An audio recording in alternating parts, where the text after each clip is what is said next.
Hey guys, welcome back to the No Quitters podcast where we interview people who have been through some challenges and turned them into a success. I'm your host, Dan Rey. And Venny Saucedo. Manny Soto. There's a lot more to that, Manny. Can you tell us a little bit more about yourself? Come on, introduce yourself. Absolutely. My name is Manny Soto. I'm the CEO and founder of The Financial Architects.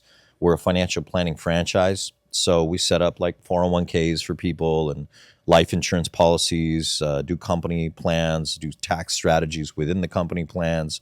I mean, it's a mouthful, bro. We do the living trusts. We're on Yelp. We're all over the place. So Absolutely. Nice. Well, thank you for joining us in our podcast. thanks for having me. Right. We want to know what it took to become who you are, because we know a lot of people that we interview here didn't have it easy. And I know for sure you didn't have it easy. So can you walk us through what were some times in your life when you started and how you developed yourself as Manny Soto? That's a mouthful, dude. I could sit here for the next 3 days and talk about that. But I think the more failure anybody goes through, obviously, the more success they're going to have. Mm-hmm. The most successful people have just failed forward and failed more often than everyone else. Whenever you see like an overnight success, oh my gosh, that guy's an overnight success, but he's like 43, 53, 65, and he's been through shit and back. So Absolutely. I mean, I would say tell us where you grew trial up. and tribulation for sure. I originally grew up in La Puente with my mom. I was born in Orange, locally, and I grew up. My mom and dad divorced when I was 5 years old. My sister was 3 years old at the time, and my brother wasn't even 6 months old. So us three, and my mom was a single mom. She was a latchkey kid. It was pretty tough. So after I got off of elementary school, I'd go and babysit my sister and my little brother during that time. But I probably went to 5 elementary schools, 1 junior high, 3 high schools, and went to Cal State Fullerton locally in Fullerton. So Nice. that's cool stuff. So I mean, I'm a chameleon, obviously. I grew up in Diamond Bar, but went to school in Pomona, which is ghetto as all hell. So my elementary school was puro Latino, and then my high school was Latino and black. So I played basketball with the brothers, and we talk, chop it up, and do that type of stuff. And then I went to college at Cal State Fullerton, so it was predominantly white guys, right? Yeah.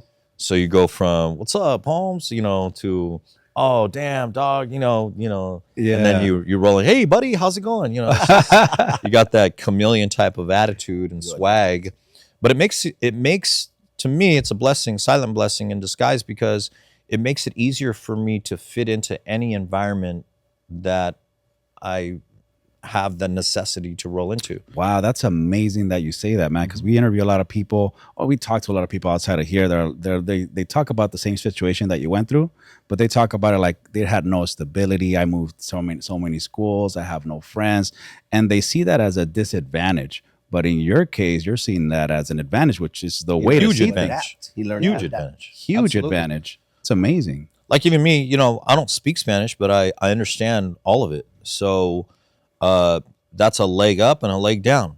I live in Newport Beach, and I also live in Chino. So, I could put on a suit and tie and 3-piece suit and chop it up with the Ivy League guy, and then I could put a tank top on and throw some swag out the local bar. So it's just different. It's a leg up, in my opinion. Yep. My dad used to call it a curse. I'm like, oh man, that's a blessing. So it's just different strokes for different folks. Yes. The people that have succeeded to the highest level are the people that are most adaptable, and you have that gift. Thank you. Absolutely. Thank you. Absolutely. I wasn't always in sales. I mean, I had a job just like anybody else. Out of high school, I went to college, and then I did collections. So I was really good on the phone. But I never was in the sales game until I got recruited into a multi-level marketing company, World Financial Group, when I was about 29 years old. I got an opportunity to meet Ed Milet and be coached and mentored by him. Eventually in the same company, my favorite sideline was Patrick Bet-David. So I learned, me and Patrick, we went to our first Hawaii contest on sales skills, and I shared an ahi salad with him that cost $19 at the time. So we were broke as a joke, man. Wow. I was so broke I couldn't hardly pay attention, but we were on there trying to be somebody, max it out and kill it and crush it. But And your younger days, did you ever get into trouble?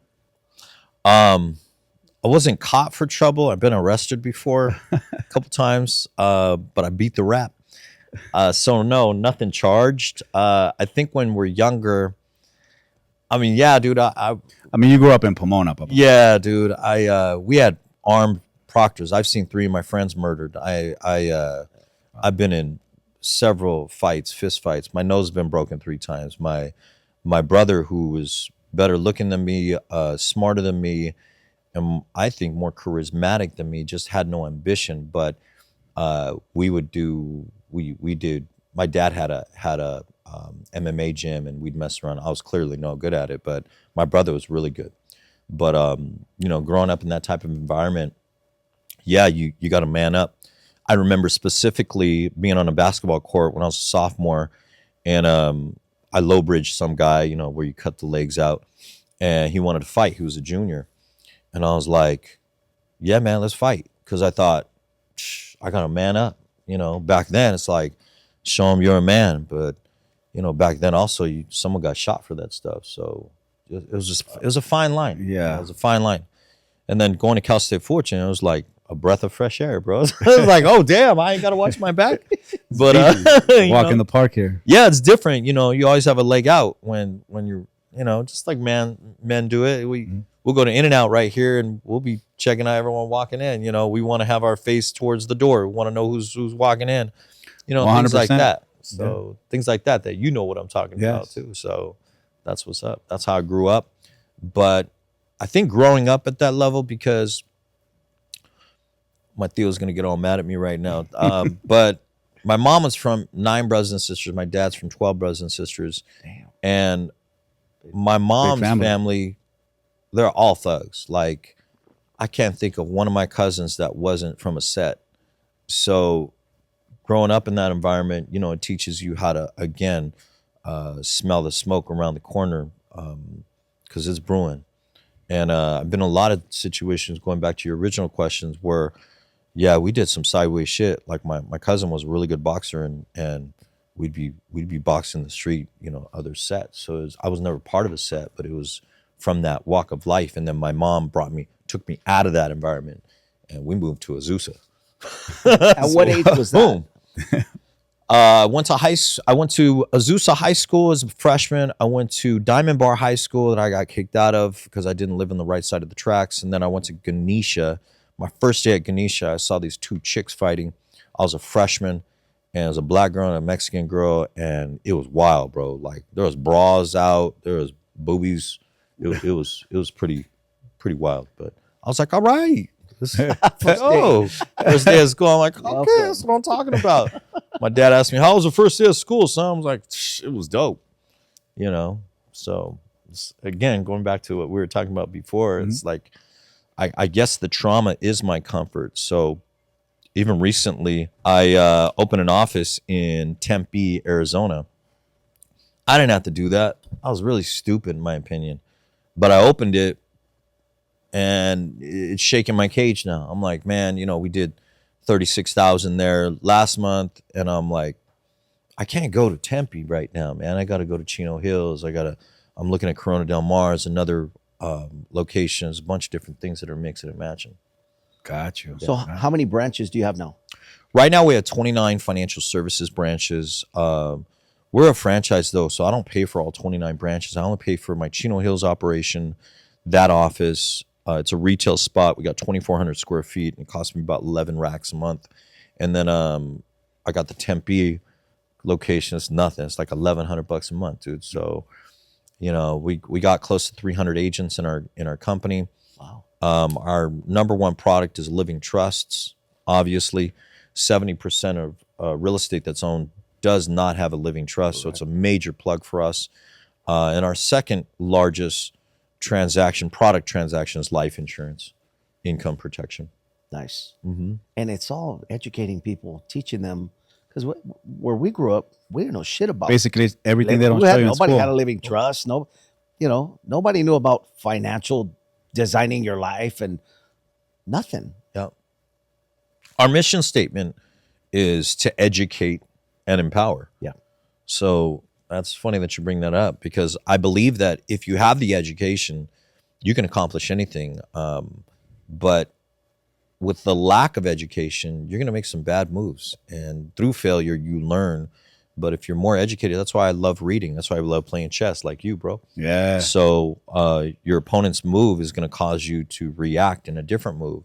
So if I could read about other people's failures and wins, I can learn as if I was failing like them. And that's conceptually that really makes sense. So our organization is, man, we're a melting pot. So we got guys that are super educated, double master's degrees, finance backgrounds. We have fiduciaries. We got them all. Then we have guys that jumped the border 3 years ago that want an opportunity. They want to win for their family. They want to do something big and better. But I think that the real opportunity is having an opportunity. So if I'm in Gaza right now, I literally have no freaking opportunity. Right. I can't go down the street and go, hey man, I'm gonna hustle for to make $100,000 this month. Here, you have the opportunity. But just like everything else, we're spoon fed, bro. Yeah. Like there's a bunch of pansies right now in the United States. A bunch of bitches, to be real with you. I hope I could say that, but Yeah. Absolutely, you can say it. there's just a lot of people that want to be given stuff. We got a call the other day from Entitlement. big time. The Big sense of entitlement is My buddy nuts. George calls it the bubble wrap people. Yeah, it's stupid. Bubble wrap babies. Oh, yeah, bubble Stupid. wrap babies. I don't want a second place trophy. Like, don't give it to me. Just say good job. Give me a high five and let me go back to work. Yeah. And That's the week though. I don't think that, and that's what makes you guys so special too. They think you're special, but you're not that special. You actually just committed to following through and doing what you said that you were going to be doing. And I've been doing business for 23 years now, and it's wild to see. I see the good-looking 6'3" white dude with blue eyes that's just a bitch. And I see the guy that's 5'6", jumped the border from Mexico, that will just work his ass off 18, 19 hours a day to win for his family. And it's no wonder that the guy that jumped the border's crushing it. Yep. Because he put his commitment to the test. And a lot of it is that the ones that are born here, sorry to say, I mean, I was born here too, but they never had to struggle. Well, And going, The struggle facts. is what I think that builds people to, I don't want to live this way. I'm fucking tired of being poor. I don't want to be broke. And they have a different vision as opposed to, I mean, we have 25-year-olds right now that ain't doing shit. The hunger's just not there. There's no hunger. There's no drive. I will tell you this. I have two older boys. My oldest is 28, and my other son, Manny, is 26. When they were 13 and 15, I sent their little asses door knocking. They knock on a door. I gave Manny a script. I'm paraphrasing, of course, but he said, in an effort for my dad to show us the value of money, he's asked us to door knock and wash your car or do yard work. Which of the two would best interest you? I taught him how to be little closers, right? Dude, Manny and Dominic were making $30-35 an hour, dude, banging down doors. And you put them in front of any other 26 and 28-year-old, they will eat your lunch because they're great communicators. And I didn't give them shit. They wanted a video game. I said, go earn it, motherfucker, go earn it. Right. So now Manny's in San Antonio, Texas. You know, he's got a lot saved up. He's got some good stocks, etc. He calls me up sometime like, who the hell is this? I mean, the dude is like, he knows what the hell he's doing. Smart. And my son Dominic, he's a great dad. I'm a grandpa. He's a great dad. He's an awesome human being. But they both got mouthpieces, and they know I'm going to try and spend all my money. All of it. I told them, I'm going to try and spend all my money. Yeah, you're probably going to get some from some life insurance stuff that I got going on permanent, but don't count on me. You're right. Can you imagine showing those type of values to kids nowadays? Parents will catch cases. Oh, Right? dude. For real. Yeah. You're going to get For real, reported for to real. children's services. Real quick. It's, For real, It's for real. insane. I did the same thing, though. I took my kids door knocking, and it was in Compton, South Central, everywhere. Hell yeah. Because they learn to fucking talk to people. Yep. Anyone, complete Yeah. strangers. Yeah. When you can do that, you're going to be okay. Exactly. I remember I was like 5, 6, and then my sister and my brother, my dad sent us door knocking. like he used to sell shoes. So we would go on all the apartments, door knocks. He's just slanging steel toe boots and Nike shoes Yep. and all that stuff. That's how you learn. Absolutely. But nowadays, everything's just so watered down. People are so soft. And I mean, I don't know. I mean, how do you think we can turn this around? I believe, my opinion, me and my sons, we started a company called The Hills, HILLZ. And it was to represent a higher identity of thinking. So The Hills, winners never quit, quitters never win. The Hills kind of stuff. Nice. So we created T-shirts and stuff. And at that time, I wanted to really be a big mark in my kids' lives. I still do. So when I did that, they had pride behind it. My argument behind that was, if you get a cool kid in class, I used to be one of those cool kids that was kind of drama, you know, I throw paper at the teacher, I do shit like that. But nowadays, if you do it in the classroom and the teacher goes, hey, don't do that, you got to listen to the teacher for that time period. But by the time you're out of recess, they're doing the same old shit. A real movement happens when you can foster independence into your children. And now the cool kid will not be a bully and they'll learn how to do it. We have to change it from the ground up. And right now, all these socialized programs and all the, oh, let's give them a 7th place trophy. Or I don't want to make little Billy feel bad. Feel bad. All that bullshit, like all that does is make us a weak country. And weak countries eventually are at their demise. They're going to create a weak country, and the weak country will create little soft teddy bears, and then eventually there's a collapse. So I hope that doesn't happen, but you know, my opinion is we got to start it from the ground up. It's happening though. It's sad. And So we you think we need a reset? We need to do something, man. I think politically we're challenged. You got the left and the right arguing almost daily. It's not my fault, it's their fault. I mean, what's a child to think? They look at that and they're like, oh man, well I gotta follow suit. Yeah, these grown ass men can't get it together. Exactly. How about us? Exactly. Yeah, I see that. Wild. Taking it back to you, Manny. How old were you when you started the first branch? So, geez, I got into World Financial Group when I was 29. I left when I was about 37, I believe. You put some time there. Yeah, I did. You know, I didn't make a check for 1 year, by the way. So for 12 months, I didn't make any money at World Financial Group. I was going to meetings because Ed was a great speaker. You were 29? Yeah. No responsibilities? I had 2 boys at that time. I had a 4-unit. I had other stuff going on at the time. Mm-hmm.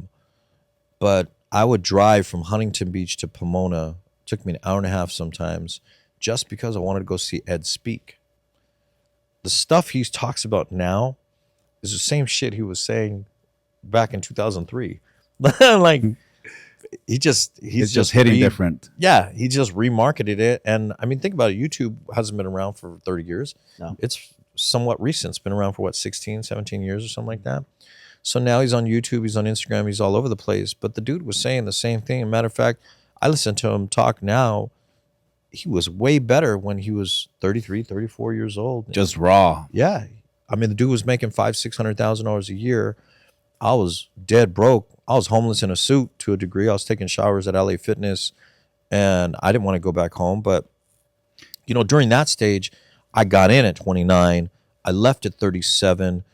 Mylette called me twice a day for 7 days straight, dude. Like, he was pissed. And but I knew once I picked up the phone, he was going to talk me back into going back to WFG.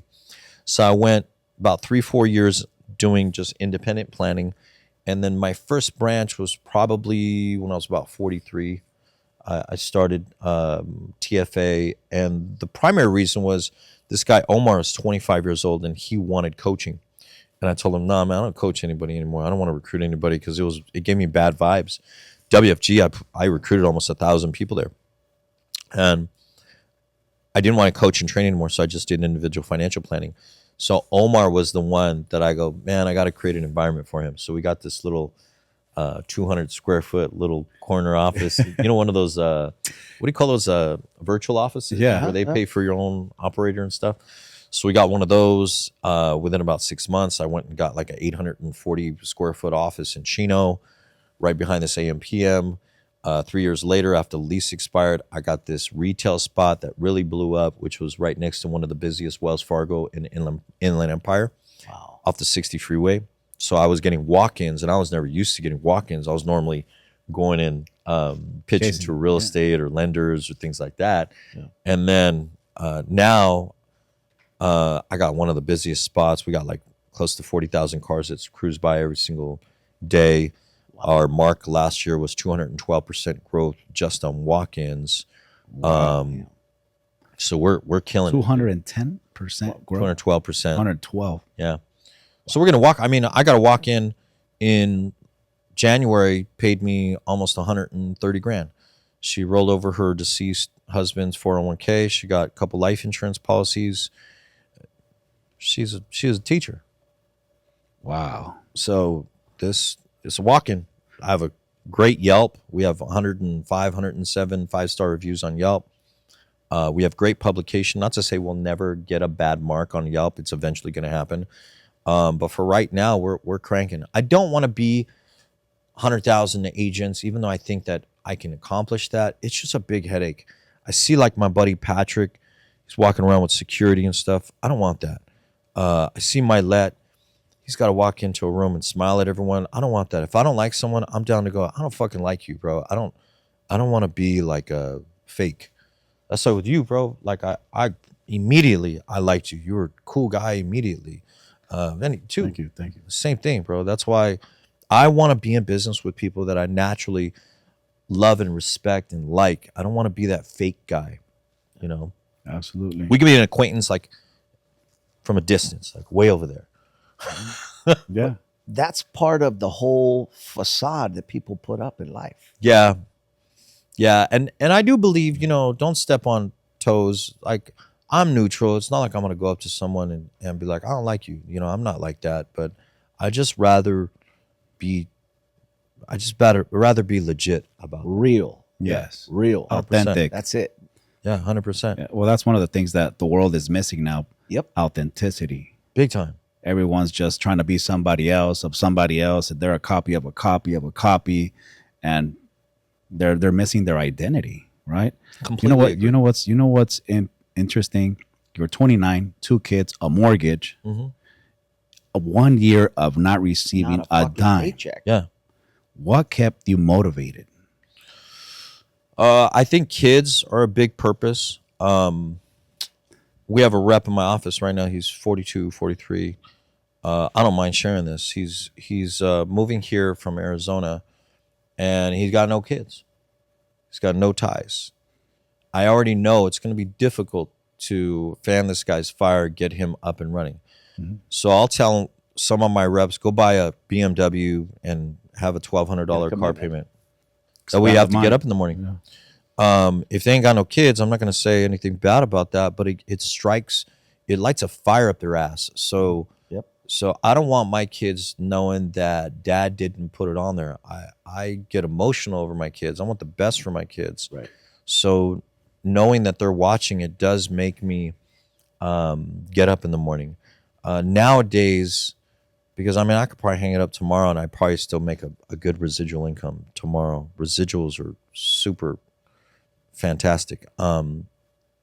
But I think I do it now because I made a lot of promises to some of my agents and my brokers that I was going to be there and try and help them to build their brand and their pocketbook and make a difference in their lives. So I'm doing it more so because of them now. But at some point in time, I do want to hang it up and I want to help kids. I want to pull them from the ditch and get them out of it, because I do believe that a lot of the kids that didn't have anything, they have a lot of ability, but they don't have that structured help. So I want to foster independence in that. I don't want to, nothing against them, but the kids that were born with the silver spoon in their mouth, they're just waiting for mom and dad to pass away. I'm down to do the living trust for them, secure their lifestyle. We'll still do business. But they're not the ones. That's gonna really escalate us as a country and as a race here in the United States. You know, those things that motivate you, your kids. Someone else might look at that same scenario and be like, fuck, I can't do this. I have kids, right? How many times have we heard this? Oh my God, I'm glad that you brought that up, bro. Yeah. Because that's the purpose. That's not your deficiency. That's not your the cause why you can't do it. That's the purpose. That's the why. Right. I'm glad that you brought that up, because that's, dude, I get we recruit people. Yeah. I know you recruit people. I know you recruit people. It's the same thing. They walk in, they tell you exactly what they want. Nowadays, as a business hint, you should have a expectation meeting with your agent. So when I get a new agent, I go, hey, tell me your expectation of me as a leader. And the new agent goes, they don't know because they've never been coached this way. And they go, well, I expect you to, if I need something, yeah, I need help.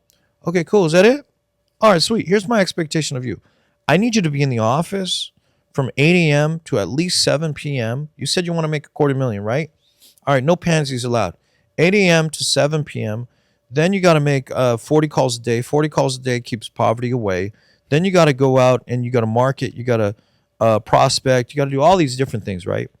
And your job is to at least submit 4 pieces of business every month, which is 1 a week. If you can't do that, you're not full-time. You should get a job. And I feel like, just like you said, bro, most leaders, they want to be favorites. They don't want to be they don't want to be on somebody's bad side. And that's food for failure, in my opinion. I got a guy, he's got kids, he's got a wife, he's just transitioned from a career. I'm like, dude, where were you? Oh man, I went to my son's game. I'm like, in the back of my mind, I'm like, dude, this guy is not on my radar anymore. Like, okay, cool. You know, I still gave him a thumbs up. I'm like, that's terrific, bro. You know, see you at the next one. But his production is down, and that's the reason why, is because he wants to come up with as many excuses as possible. You see, I see a lot of that, and there's going to be a lot of parents out there that be like, well, I got my kids as priority, right? But here, in one hand, you have your family, and in the other hand, you have your whole financial situation, right? And I'm sure you deal with this all the time. How does one prioritize one over the other? For me, you should be scheduled. I think a lot of entrepreneurs are in the world of, I've arrived from being an employee and being told what to do to now being an entrepreneur. And now you have them showing up at 8 a.m. at the office. They show up at 10:30 at the office, and then they leave at 3 p.m. Or don't show up. Or don't show up. They're semi-retired, or they work out of home. That's the leader's challenge, number one, that they didn't set an expectation of what they expect. And it's predominantly their challenge as an entrepreneur getting into this industry, any industry, and being an entrepreneur without doing the necessary research and mentoring. So if I told somebody, shit, this help your organization and yours, bro, and you wanted to do real estate or lending, I'd say, okay, where are you coming from? Okay, how many hours a week did you work at your job? 45 hours. Okay, cool. Here, you're going to have to work 60, 65 hours just to get it back up to where you were used to making the income that you are. You can't be at home.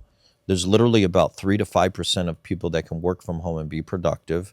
You have to be in the office with at least 3 hours of green time. Green time is how many calls you're going to make. You got to do 2 hours of prospecting, and then you go out there and beat the street and write some business. And what's wild is that they take Saturdays off too. They're like, dude, when do you buy houses? On a Tuesday? On a Saturday, don't you? Don't you go and look for houses on a Saturday? You have to work a Saturday. You got to be generating some prospects. And I find that most entrepreneurs, again, they got into fantasy land about being a business owner. They went from having a job where they were taken care of and they got W-2 and they got disability included in their W-2, and now they're an entrepreneur, and all of a sudden they think they have the same capability. They don't. If they work less, they're going to make way less. Right. Like if they left their 40-hour job complaining, whining about the 40 hours, and now they're an entrepreneur, and then they realize, hey, shit, I got to work triple the amount of time Easier. to just get by.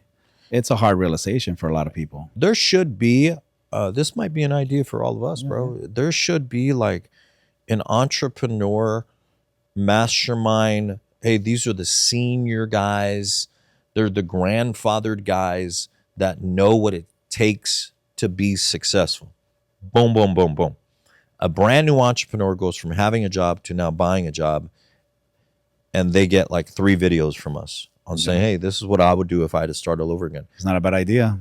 That'd be a sick idea, bro. We have like maybe a little Facebook group, and I wouldn't do it for free either. I would charge them initially and monthly if they want monthly coaching. Sure. I think that'd be dope.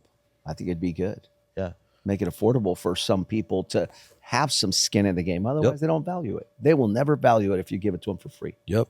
I mean, a sales coach. I tell my new guys too, hire a sales coach. Costs you $400 a month. Yep. Oh, well, I don't know if I could afford that. Then you shouldn't be in business. Yeah. Yeah.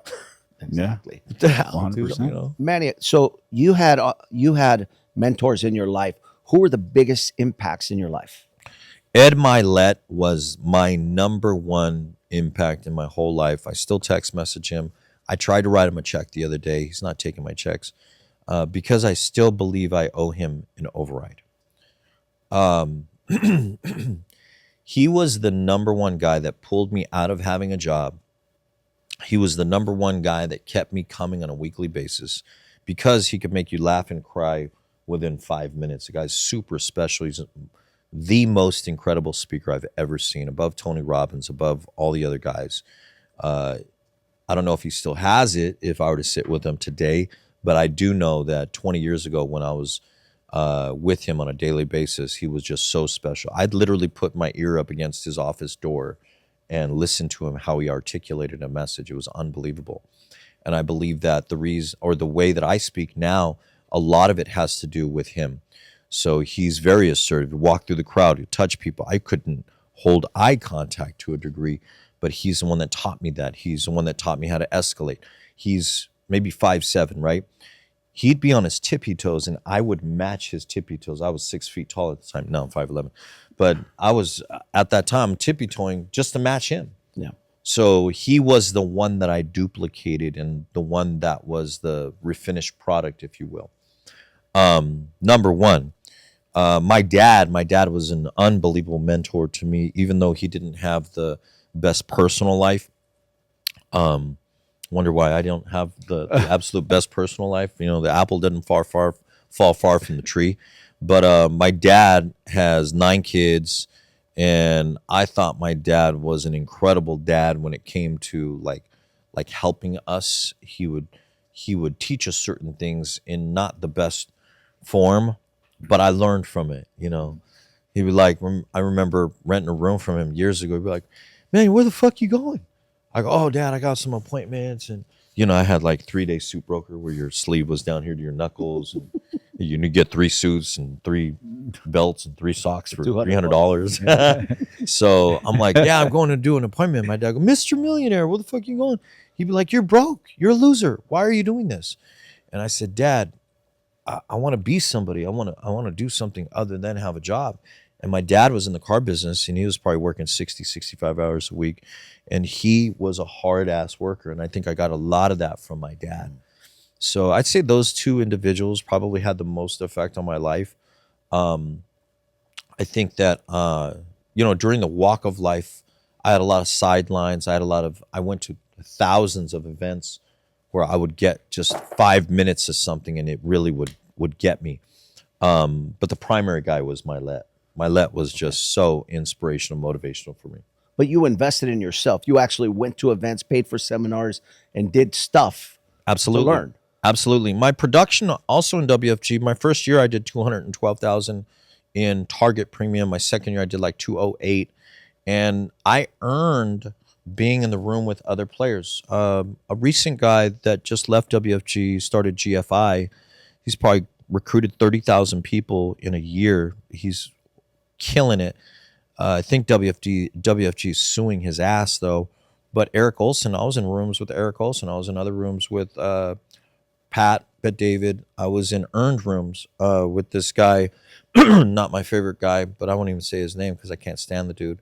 But other guys like Dan Charlier, I was in these rooms with these higher identity people, and I learned a lot from that. But I had to earn being in these rooms. Christopher Schleman, Ed's brother-in-law, was a big plug. So all of these people, I ended up being in the same rooms with them, but I earned it.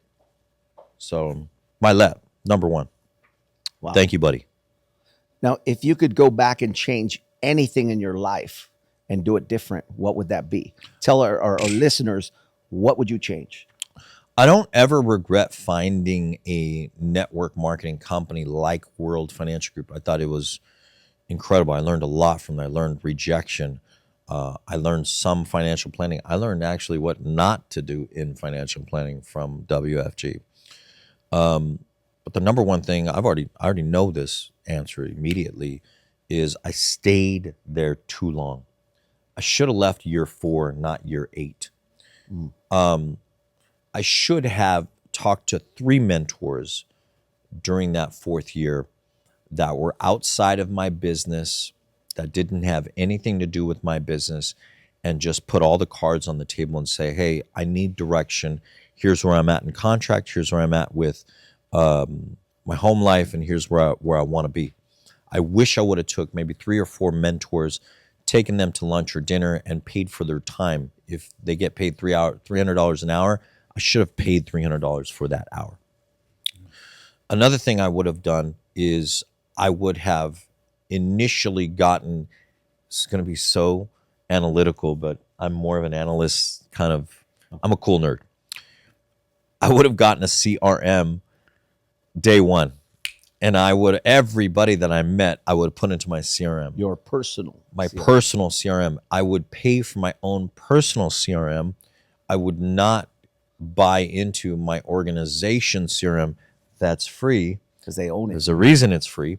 They own all your contacts, All your and data. remarketing and data. Data is so powerful nowadays. Yeah. And I would have had an actual scripted out plan to get to where I want to be. My financial independence number back then was 500,000 because I thought if I get a 10% rate of interest on my 500,000, I'm used to living on a $50,000 a year lifestyle. Huh. Now I'm like, I don't know how the hell I ever came up with those numbers. I was like, I drive a Honda, it was my Honda numbers. But now, my fin is a lot more aggressive. So those are some of the things I would have done different. What's a moment in your life where you almost gave up but didn't? None. I'll answer that immediately. I don't have that in my At all? Gino. Nah. I ain't giving up. I got shit going on right now. I got shit going on 2 years. I got shit 2 years ago was a real tough time for me. Dan knows this personally. That was tough. I gained 15 pounds. I was walking on eggshells. I was losing my hair. Like I was doing a lot. Shit was stressful. But I never thought about quitting. I never ever thought about quitting. Even where I'm at right now, going through the difficult times that I got stuff moving and shaking right now. I do think about relocating, going to Florida, being close to my boy that's nice. PBD. Yeah. But things like that. I think about that, but I've never thought about quitting. Didn't even cross your mind. Nah. Like good. you asked that, and I'm like, damn, some other people think about that shit. Like, I got that ass. You thought about quitting? Hey, I'm gonna beat your ass. Yeah. So Yep. I'm gonna jump you right I don't now. like to lose. I don't like to lose. I'm competitive as it comes, but I mean, now money changes a lot of things.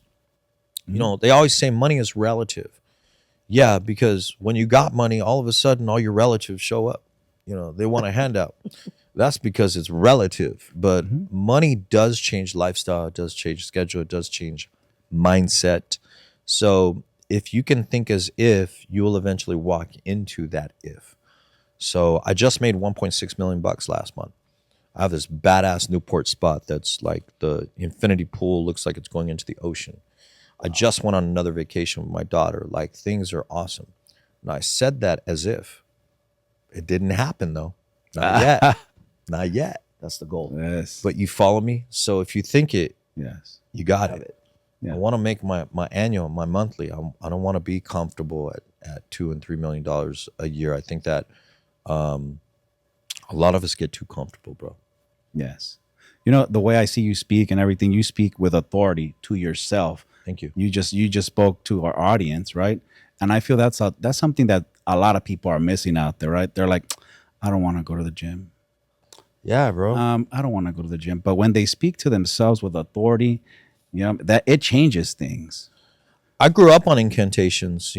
I'm God's favorite person. That was one of my incantations. I got so much money, I don't know what to do with it all. These are forced incantations. I think again, as a new associate, a new entrepreneur, that's just as important as having a schedule, if not more important. So Your belief in yourself. yeah, The blind faith. belief drives everything. I mean, 100%. belief drives everything. If you think you can, you can. If you think you cannot, you cannot. So belief does drive everything that you get involved in. Got you. I mean, you had a pretty long, successful career. What was one of your wake up calls? My age, to be real, I'm being real authentic now. I don't know, man. I walk into some rooms and I'm like, am I the oldest motherfucker in here? What's going on here?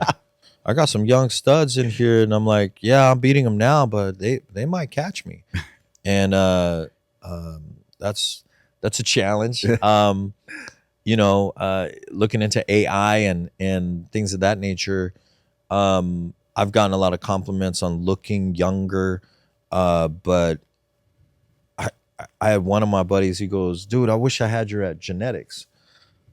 I'm like, "Motherfucker, you didn't see me on the treadmill."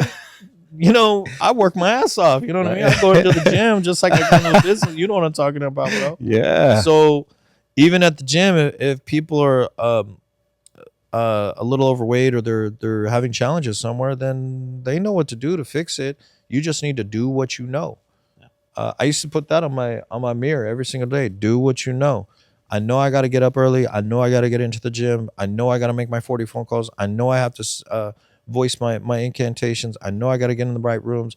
I know. And then, but having a bad association will probably set you off too. Like you got that little dull, disillusioned little crybaby friend of yours that you keep hanging out with. That's the reason why you are where you're at, because you chose to be friendly instead of be serious about your business. So it also applies in your health, in your religious beliefs, in your personal life, in your business life. It's the same thing. I mean, at one point or another, you realize no one's coming to save you. Hell no. Ain't no one coming to save me.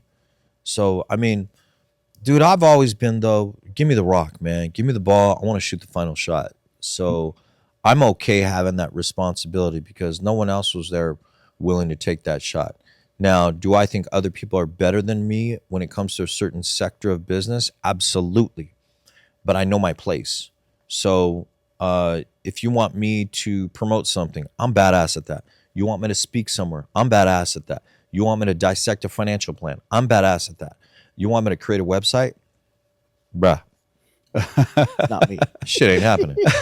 I'm gonna hire some dude to create that, and he's gonna be badass, and I'm gonna fan his farm and be like, man, you're the greatest in the world. I'm gonna promote him to get to where I want to be, like anywhere in life, man. Right. I gotta call in the experts. Dude, you have a out of country call center. I know nothing about that.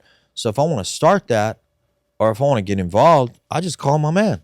Right. I trust you. You have integrity with me. So that'd be the first call that I would make. And then I'd learn from it. And then I'd be like, all right, well, how can we pivot in my business? And how could I use my boy as a standalone, to create some big action in my business? And that's all a result of being around the right people and rubbing elbows with the right associations. You started a pretty successful business. You have 20-something branches right now. And no one starts a business knowing what's going to happen. How did you battle self-doubt? Because we're always like, shit, what am I doing? It's growing. Okay, We're recruiting. That's a great question. So about 10 years ago, my buddy Butch Chalaya, who was in WFG before, he came out to visit some guys, and he came to visit me. We're in Buffalo Wild Wings in Chino Hills. Mm-hmm. And he's like, how's the financial architects going? When he said it, I didn't really believe I owned it. You ever start a company and someone says your company or company name, and you're like, I'm kind of afraid to even talk about my company. You know what I mean? Like, we got 3 reps. We're doing great. I got 3 reps. And I go, oh, we're cool, man. I'm kind of retired. Oh my God. I still get disgusted even telling him this. I'm kind of retired. I'm making my 12, 15 grand a month, working part-time from my backyard. And he's like, he's a good friend. He goes, hey, when did you tell yourself that bullshit? Wow. Called you out on it. I was like, damn. I'm all, what do you mean? You know, I got an ego too. Yeah. So I'm like, what do you mean, bro? But he was right. He was. Yeah. He goes, when did you start quitting on your dreams? I still remember I'm getting goosebumps talking to you about it. Wow. And 10 years ago, that guy, for him to say that kind of slapped me in the face a little bit. And it was a good slap. And we had a grand opening like maybe a year later. And he gives me this picture. He showed up. He gives me this picture for him. On the back, he wrote a pretty deep message to me. And I was really appreciative. Your best friends will challenge you. Your best friends will say, what about this, bro? Your best friends will want to get on board for you instead of the latter and not be on board with you. Those negative little jabs that they give you. Oh man, you're not gonna buy that Porsche, or you're not gonna buy that house, or why are you trying? My ex, she say, "Hi, you're so ambitious." You know, those types of people. I'm like, man, get them out of your life, man. Do an exchange. So that right there, when you said the company name, that was one of the challenges, and I showed up the right way. Where I go, I hate what he said. I got a little bit pissed off at him, but he was right, and I told him he was right, and I thanked him later. That changed your life. It did. Woke you up. Wow. He was one of them. Yeah, there were other people that did it too. My buddy Pat writes a book called "Choose Your Enemies Wisely," and in the book it talks about some enemies that I know. By the way, that was in the book, and a couple of my enemies. They're not really enemies, but I looked at them like, all right, you want to tell me that I'm not going to do something? That's the best thing to spark my energy. Right. Are they really enemies, or are they just sent to motivate you in a different way? Exactly. Right. So that's why I'm very careful. Some of my brokers and agents, I'm kind of careful at what kind of plug that. I'm like, hey, where are you, dog? What do you mean you didn't crack $250,000 this year? Come on, man, what's up? So there's a little gray area right there. So That's badass. Wow. mm-hmm. That's pretty incredible, dude. Knowing that you're impacting a lot of these people's lives. Mm-hmm. I mean, you're changing lives for these people with your teachings, with what being the example and being a leader to them. How does that feel? What a responsibility. It's like having 20 kids. I love my kids though. So I want to, again, foster independence. I got a guy, Hamlet, left a $250,000 job to come with me. And it's going to be his 1 year mark next month. I think he'll scrape like 180, 200,000. Great dad, great husband to his wife, just an incredible person. I got this new girl, Vanessa. Vanessa's super sweetie, man. Lives in East LA. She just quit her job, and she's counting on me to show her the way. I have to show up. I can't be at my pad and kick it full time. I got to show up. I got to show her how to make a phone call. I got to show her the designs. I got a girl, Elena, inside of our office. She's a mom, single mom. And even though she's funny as all hell, I got to show her the ropes. She came from PHP, and now she's with us. She was at PHP for 4 years, and now she's with us. And I got to show her the path. I got other people, Tamara. I got this guy, Steven. I got another person, Rolando, who did an exit for his property and casualty company. He exited with a good amount, and now he wants to pivot into financial services. These are all my my assistant, Raven. She's so incredible when it comes to taking care of me. She bites her tongue, I'm sure, at going and getting my laundry and doing things that are uncomfortable. But it's a team effort. My number one guy, Omar Sanchez, he just got into a head-on collision, almost died 5 months ago. He wasn't walking for 4 months. Things like that. I got to show up. And when that happened, think about it. As an entrepreneur, you go through a head-on collision, you almost die. The lady that hit him died. She has 3 kids. Oh, she did a GoFundMe, the whole 9. Coverage on car insurance is $60,000. I don't know if you guys know that or not. So if your medical bills or outside medical is more, you got to pay the bill. So I'm like, all right, motherfucker, give me the rock. I'm like, I'm gonna go out and make $250,000 a month. I'm gonna pay your medical bill. That's my boy, dude. I want to put it on there for him. So Wow. it's a huge responsibility, dude. But at the end, it makes me feel awesome for them to even bring my name up once. And leadership is so challenging, dude. In leadership, you're responsible for everything that goes wrong. And for everything that goes right, you give away all the light. You're like, man, John did such an amazing job. Even though behind the scenes, you're working your ass off, you're doing it all. Yeah. But John is on stage and you're making him look like the intergalactic warrior. It's such a challenge on a leader, but it's so worth it at the tail end, money-wise, identity-wise, and family-wise. I think it's awesome. It's huge. That is amazing. Mm-hmm. I mean, you've been through a lot of stuff. Do you think that trauma fuels ambition? Whew.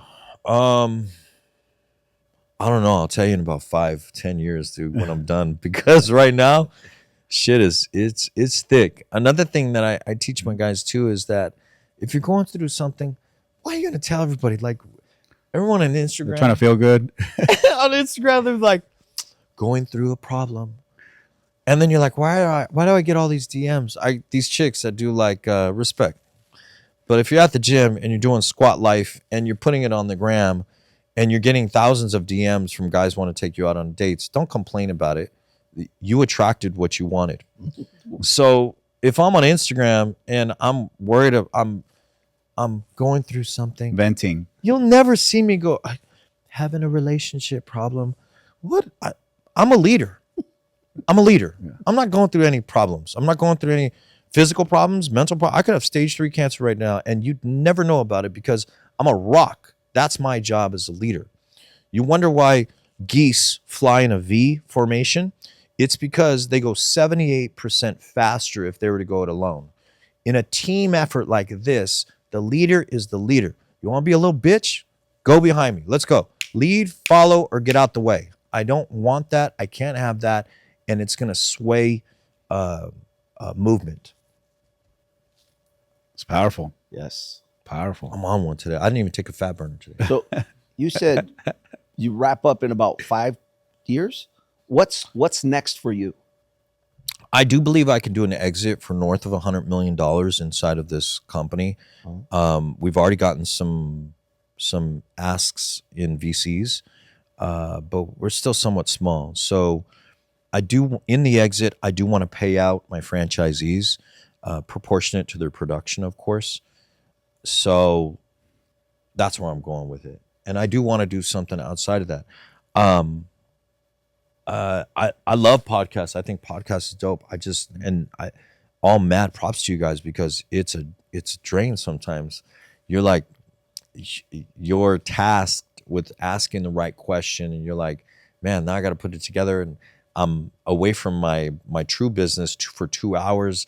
Does it really make mathematical sense for it? So I've been going through it's our that struggle passion too. Yeah. And I mad props to you guys because young entrepreneurs, you have such a massive effect on them. I was looking at my Instagram stats. I'm followed predominantly by 35-year-old males and not females, not anything other than these dudes. And I want to take that seriously because I'm making a mini influence inside of their lives, just like Absolutely. you guys are. So mad props to you guys too. Thank you. Thank you. Wow. Here's a question for you. What does legacy mean to you? What is the legacy of? So this is crazy, dude. All the questions you guys are answering, I'm already thinking about, which is wild. So I was thinking about one legacy of business. There's a business legacy, and then another legacy of family. So I'm again tasked with what's more important. Most people say, "Oh, you got to buy Gucci shoes or have a nice car." For me, I'm like, "Nah, fuck that. I can do both." So for me, legacy is built around business. I don't want to sell my company for $500 million because it would force me to do a lot of other things that would take away from my family. Legacy for me is on the family side. And I believe I can encapsulate both by grabbing my kids and making them part of this business legacy. My daughter, she's 17 years old, and I just listened to her. So I took her out for sushi the other day. I drove to freaking Egypt, man. She lives in the valley.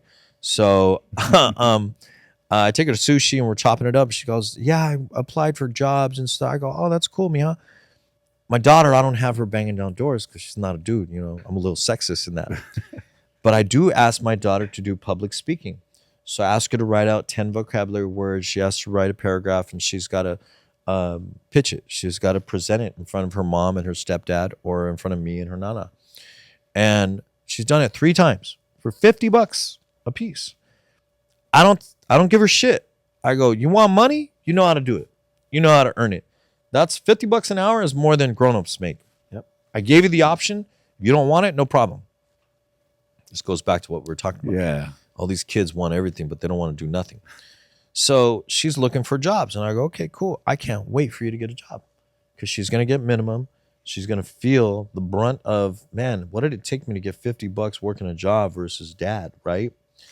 So I want that. That's what legacy means to me, is educating and promoting them, the kids, to roll into more of a business model. I can't be the authority if I don't have a successful business. So Yeah. if I'm doing it decent, mamsy-pamsy, más o menos, I mean, I'm making 150, 200 grand a year doing más o menos. Nah, bump that music. I got to do it bigger, and that's legacy. Great question, bro. Absolutely. And being in this business, I'm sure you've gone through a lot of stuff, but how has business affected your relationships? How much time you got, bro? Man, my relationships, this is gonna be one for the gram right here. My relationships, I would tell a female that I date because I don't like to be public. I'm very private until it's comfortable enough to be public. If I'm going on a date, I say, look, if I'm not your boyfriend after 3 months, more than likely I'm not going to be your boyfriend. What are you looking for? Because I'm going to tell you what I'm looking for. It's like a damn expectation meeting in your personal life, right? I don't want this. I don't want that. This is what I'm looking for, etc. So in a personal life, I do believe in balance. I do believe there is balance. And the balance is my business supersedes my personal relationship. And if you're okay with that, then we're probably going to have a great time. We'll be at lunch or dinner and we'll have some good times. We're going to have the market price stuff instead of the chicken. For most people, they look at the right side of the menu instead of figuring out what they really want to eat. Well, the chicken costs $12.99, so I guess I'm ordering chicken. You ain't going to have to go through that. But at the same time, I'll be on my phone. I'm going to be busy. Yeah, I'm going to put it down for about 20 minutes in personal time. But this is my expectation. I want to let you know that up front. So if personal time, like quality time, is not one of your love languages, or if that's the predominantly love language, that's probably going to be a problem with us. So I'm pretty upfront and public about it. But I will say this, in the personal life, I think a lot of guys are bitches. Oh, yeah. Straight up. They're not down to just tell you like it is. So instead, you meet the representative the first 2-3 months. Mm-hmm. So you ladies, you meet this representative, you're like, oh my gosh, he's so dreamy. He got me flowers. He love bombed me. He did all these different things. And then month 4, this motherfucker comes out with what he really is. The real shit. Yeah. And now you bought the gleaming, glitzing, whatever it is. And I'm just not like that. I'm just like 90% of the shit, I'm real. If you ask me if I'm dating anyone else, before we're about to have some sex, I'm a lie. If you ask me right after we have sex, I'm a lie. But ask me outside of that shit, I'm gonna tell you that's the truth. So I just got to be 100 with it. And I think that most guys, they're little bitches. They lost their man card some way. As you age, by the way, men, as you age, your testosterone goes down. As you age, your estrogen goes up. That's why you guys are little bitches north of 40 and 42, okay? Females, as you age, your testosterone goes up and your estrogen goes down. So that's why your mom has been checking your dad, and before it never happened like that. You need some supplements, homie. You need some as a real dog. Go to the man clinic. You need some supplements. You need some tests. You need some antidepressants. You need like man club. And some of the time you're getting manhandled. I'm not saying be an asshole, but at the same time, I'm saying stand for something. If you don't stand for something, you're gonna fall for everything. Yes, sir. So, and that's why I get passionate about it, because, hey, you know, I've been through the victim mentality, and I don't want to be a victim anymore. So, trust me, you're a high identity guy. They're all looking at you like the next meal. You better be very careful about who you choose, because it could set you back by about 3 to 5 years. And that is straight facts. It's a 3 to 4 year lesson right there. Man, let me tell you, you got, I'll talk about personal life next podcast, but man, you will go through it. All right. Well, we're just about to hit our time here. But before we close out, what does no quitters mean to you? No quitters means to me, just like Dan had said, when he asked a question, did you ever have a time where you thought about quitting? Absolutely not. That's what that means. You can't go into anything and be half-assed about it. You got to be all noise, man. Let's go. You got to have some type of goal at the end of the rainbow, and you have to step by step go through it. There's two things with that. There's clarity, so you need to know exactly what you want, and then there's consistency. So you need to have a consistent action plan to get to that goal. So clarity and consistency, most people don't even think about that shit.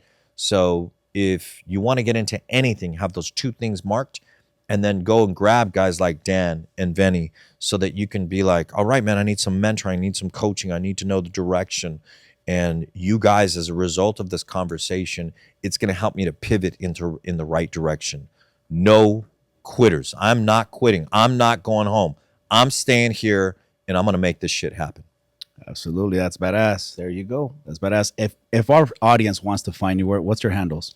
My Instagram handle is Money Business Manny. We have a YouTube, The Financial Architects. We have locations all over the place. So if you Google us, The Financial Architects, normally I'll come up. If you Google me, Manny Soto, I'll come up. You're more than welcome to reach out to any one of our branches. If you'd like an opportunity to do business with us, we'd love that opportunity to earn your business. If you'd like an opportunity to get with us in any shape or form, we'd love that opportunity. Thanks for the opportunity. Reach out to them. They're really doing it. I mean, you guys are big in the industry.